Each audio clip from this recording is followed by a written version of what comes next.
नमस्कार, भव्या श्री न्यूज से मैं नूपुर। अभी दो बच्चे कोटा में खुदकुशी कर लिए, एक बिहार के और दूसरे थे महाराष्ट्र के। इन दोनों बच्चों की उम्र बहुत ही कम थी, दोनों पढ़ाई करने के लिए गए थे। उनके माँ बाप ने न जाने कितने सपने संजोए होंगे, बच्चे ने कितना सपना देखा होगा, हम ये करेंगे, हम वो करेंगे।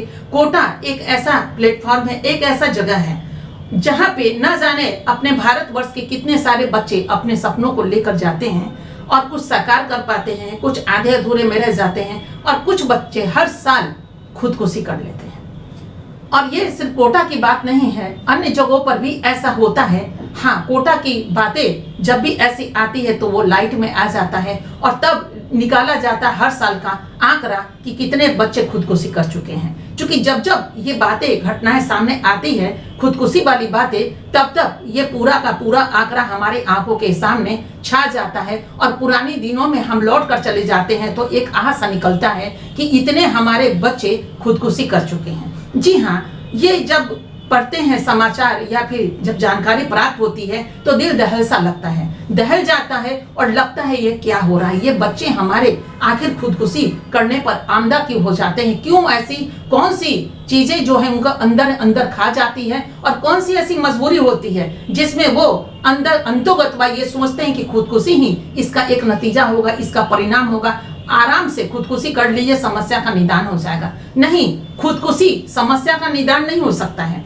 ये समस्या को और भी ज्यादा गहरा कर देता है, डुबो देता है और अंधेरे छा जाते हैं आपके परिवार पे। उन खुदकुशी करने वाले बच्चों से हमारा हाथ जोड़कर रिक्वेस्ट है कि जो भी बच्चे अगर अभी भी अपनी मनसा बना चुके हैं कि चलिए कल अगर ऐसा नहीं होता है, हम पढ़ाई नहीं कर पाएंगे या फिर उस मंजिल पे नहीं पहुंच पाएंगे, तो चलिए कोई बात नहीं, खुदकुशी तो एक जरिया है, हम खुदकुशी कर लेंगे, मामला समाप्त। ना घर वाले कुछ बोलेंगे और ना समाज वाले बोलेंगे, ना दोस्तों के बीच हमारी बातें आएंगी कि हम अक्षम हो गए, हम हार गए।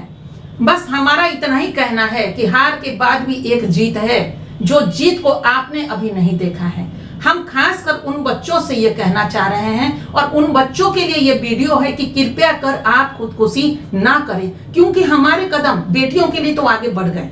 क्योंकि हमने बेटियों को संभालना एक क्यों जरूरी समझा कि यहाँ पे बेटियों को दहेज देना पड़ता है और दहेज के लिए इतनी सारी बेटियां जो बहू बनकर जला दी जाती हैं, उनके लिए यहाँ पे तरफ होता है। और उन बेटियों को रोकने के लिए कि कुछ न कुछ वो बन सवर कर अपने ससुराल जाएं, इसके लिए मैंने दस्तक दिया है। हालांकि जितनी मुट्ठी भर ही बेटियां सही, अगर हम रोक सके और कहीं ना कहीं प्लेटफॉर्म से जोड़ करके तब उनका विवाह होता है तो मेरे ख्याल से उनके आंखों में आंसू नहीं रहेगा। और अगर वो अर्निंग करती रहेंगी तो जलने का भी नौबत नहीं आएगा, क्योंकि समस्या आता है सिर्फ दहेज को लेकर के अधिकांशतः, काम को लेकर अधिकांशतः। लेकिन जो लोग पैसे कमाते हैं उन पर अगर गुस्सा भी घर वालों को आता है तो गुस्से पे वो काबू कर लेते हैं, क्योंकि वो जो है वो उसको कहते हैं ना कि सोना का बिस्किट देने वाले लोग कहते हैं वो कि ये तो नोट कमाने वाला है, तो यही इस पे गुस्साएंगे तो कल होकर कि ये नोट देना या देना बंद कर देगी या कर देगा। तो ऐसे में उन पर तो लोगों का गुस्सा कम आता है। परिवार में ही देख लीजिए, एक बेटा कमा रहा हो, दूसरा नहीं कमा रहा हो, छोटा कमा रहा हो, बड़ा नहीं कमा रहा हो, फिर गुस्सा देख लीजिए, ताने पे ताने पे ताने पे ताने होते हैं। छोटे छोटे भाई बहन ताने दे देते हैं, अरे आप क्या करेंगे, उनके लिए अच्छी अच्छी पकवान बनती है और बड़े भाई के लिए नहीं बनता है, क्योंकि ये तो निकम्मा है, कुछ करता नहीं है। ये चीजें परिवार में मैंने अपनी आंखों से देखे हैं। तो ऐसे ऐसे बच्चे जो होते हैं ना, घबरा जाते हैं और जब दो रंग देखते हैं एक ही परिवार में कि मेरे ही छोटे छोटे भाई बहन या माँ पिता, हमारे परिवार के जो भी सदस्य दो रंग करते हैं, तो बच्चा घबरा सा जाता है। तो चलिए बेटियों के लिए तो हमने रास्ते ढूंढे कि जितना भी बन पड़ेगा हम बेटियों के लिए उस तरह का रास्ता अपनाएंगे, उनको देंगे, वो सुमार्ग की तरफ बढ़ेंगी ताकि जलने से बच सकें, दहेज से बच सके, थोड़ा राहत तो मिले उनके परिवार को। ये चीज था। अब हमने ये कदम उठाए हैं, जब से ये कोटा वाली घटनाएं सामने आई हैं, हमने ये निर्णय लिया कि नहीं, सिर्फ बेटियों के लिए नहीं, बेटे के लिए भी हमें कदम बढ़ाना पड़ेगा। उन बेटे के लिए ये आमंत्रण है जो बेटे घबरा चुके हैं, जो बेटे खुदकुशी करने के लिए अभी कदम बढ़ा रहे हैं। काश ये चीज हम उस समय कहते, काश वो कोटा में जो दो बच्चे खुदकुशी किए, एक बिहार और एक महाराष्ट्र के, दोनों बच्चों को काश हम गले लगा पाते, वो भाई के रूप में हो, बेटे के रूप में हो या जैसे भी हो, उनको हम अपना पाते। अपना लेते तो अगर मेरे सामना अगर उन बच्चों से होता तो उन बच्चों को कभी हम मरने नहीं देते। बहुत सारे रास्ते हैं, सिर्फ पढ़ाई नहीं है, सिर्फ सरकारी जॉब नहीं है, बहुत सारे ऐसे जॉब अपने भारतवर्ष में, भारतवर्ष के बाहर रखा है जहां आपका हुनर बोलेगा उससे भी तेजी से बढ़ेगा, बोलेगा और लोग आपको सैल्यूट करेंगे कि वाह आपने क्या किया। वो दिन तो आपने आने नहीं दिया, घबरा कर खुदकुशी कर गए, तो वो चूक गए।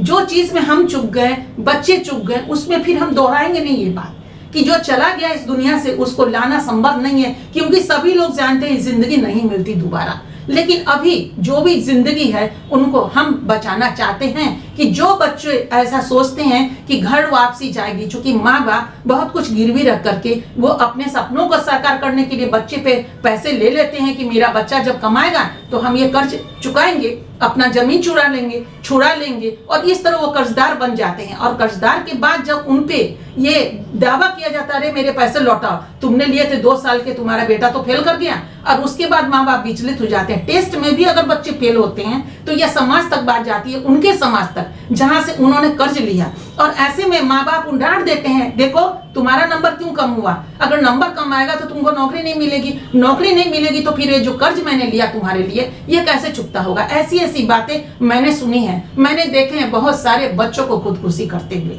और उसके बाद काफी आश्चर्य लगा कि ये क्या से क्या हो गया। उन्हीं बच्चों के लिए दस्तक है कि बच्चे आप जो भी हैं, भाई बनकर के, बच्चे बनकर के, बहुत सारे रास्ते हम लोगों के पास है।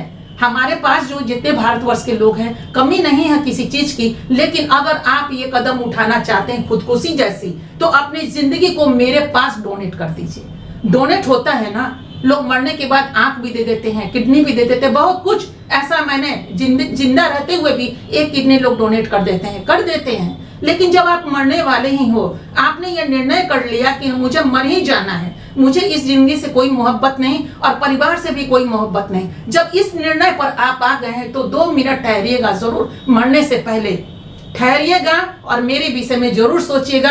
हम आपको आमंत्रित करते हैं और आप हमारे परिवार के मेंबर बनिए, हमारे मेंबर बनिए, हमारे घर के सदस्य बनिए। हम आपको मरने नहीं देंगे, हम आपको वो रास्ता देंगे जिस रास्ते में आप अपने सपनों को साकार कर सकते हैं। हम ये दावा नहीं करते कि आपको डॉक्टर, इंजीनियर बना देंगे, IAS अफसर बना देंगे, या फिर हम चांद पर भेजने का भी दावा नहीं करेंगे, लेकिन इतना जरूर दावा करेंगे आपकी जिंदगी इतनी खूबसूरत बन जाएगी, जिस जिंदगी में हंसी होगी, खुशी होगी, आपकी एक दुनिया बनेगी जहां आपको सही में बहुत खूबसूरत क्षण लगेगा, बहुत अच्छा अनुभव करेंगे आप कि वाकई में जिंदगी ऐसा भी होता है। क्योंकि आपने जो जिंदगी देखा वो तो कहीं और की जिंदगी थी, हम उस जिंदगी की बात नहीं कर रहे हैं, लेकिन उससे अलग हट करके भी तो जिंदगी है। जरूरी नहीं कि फूल सिर्फ एक गुलाब का हो, कई एक फूल है जिस फूल को तो अभी हम और आप देखे भी नहीं है, वो फूल भी तो इंतजार कर रहा है अपनी खुशबू बिखरने के लिए और अपनी खूबसूरती आपको देने के लिए, जहां आंखों को सुकून मिलेगा, शांति मिलेगा। तो जिंदगी इंद्रधनुषी बन सकती है, बस रुकने की, ठहरने की जरूरत है। तो ऐसे बेटों को भी हम, ऐसे भाइयों को भी हम आमंत्रित करते हैं कि आपको भी अगर अंत में आपको ऐसा लगे कि नहीं, कहीं ना कहीं से हम बिल्कुल पजल्ट हो चुके हैं और अब मर जाना है, तो मरिए मत, ठहरिए और हमारे पास आ जाइए, अपनी जिंदगी को डोनेट कीजिए। आपकी जिंदगी को हम संवारेंगे, निखारेंगे और उस प्लेटफॉर्म पर ले जाएंगे जहां पूरी दुनिया आपको जान पाएगी, समझ पाएगी, और आप जो करना चाहते हैं उसके बाद कर लीजिए। लेकिन 2, 4 साल, 5 साल, 6 साल, और ये हम नहीं कहते कि जिंदगी डोनेट करने के बाद पूरा जीवन आप मेरे पास ही रहिए, ऐसा भी नहीं कहेंगे, कोई बॉन्ड नहीं बनेगा। लेकिन जिंदगी नहीं मिलती दोबारा तो मरिए नहीं, खुदकुशी मत कीजिए, सुसाइड मत कीजिए। एक परिवार को भी काफी गहरा चोट लगता है, धक्का पहुंचता है। अलग बात है कि उन लोगों ने कर्ज लिया, कर्ज लेकर के वो काम कर लेते हैं कि भाई बेटा चुका लेगा, जबकि ये संभव नहीं होता है सबके लिए, हाथों में वो चीज नहीं होता। भाग्य भी बहुत बड़ी चीज होती है और कहीं ना कहीं किसी न किसी भाग्य से हर इंसान आगे बढ़ जाता है। तो मेरी चीजें बस इतना ही आपसे कहना है कि जो बच्चे एग्जाम देते हैं फेल कर जाते हैं, या जो बच्चे कहीं ना कहीं इंस्टीट्यूशन में गए हैं तैयारी करने के लिए, टेस्ट में फेल कर जाते हैं, ऐसे बच्चे मनसा बना लेते हैं। और दूसरे बच्चे वो होते हैं कि एक को देखते हैं खुदकुशी करते हुए तो सोचते हैं चलो वो कर लिया तो हम भी कर ले, तो इसको कहते हैं अनुकरण।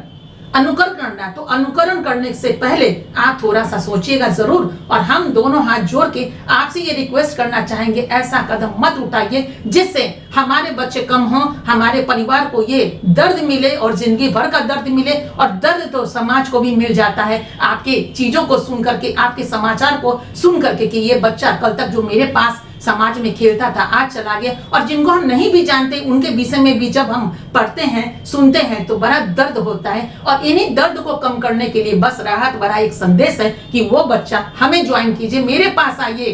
पूरी जिंदगी हम आपको निखारने संवारने का वादा करते हैं और जिंदगी बहुत खूबसूरत बन जाएगी। कहते हैं ना कि कोई भी अकेला हो तो दूसरे का अगर साथ मिल जाता है तो वो बहुत दूर तक चल जाता है। तो ये मत सोचिए आप अकेले हैं, पूरा जनता आपके साथ है, पूरा भारत आपके साथ है। तो कभी ये कदम मत उठाइए कि आपको सुसाइड करना पड़े, दिमाग में आने ही नहीं दीजिए ऐसी बातें। हम बस आपको इतना ही कहना चाहेंगे, आमंत्रण दे रहे हैं हम आपको उन बच्चों को जो ये कदम उठाने पे मजबूर होते हैं। धन्यवाद।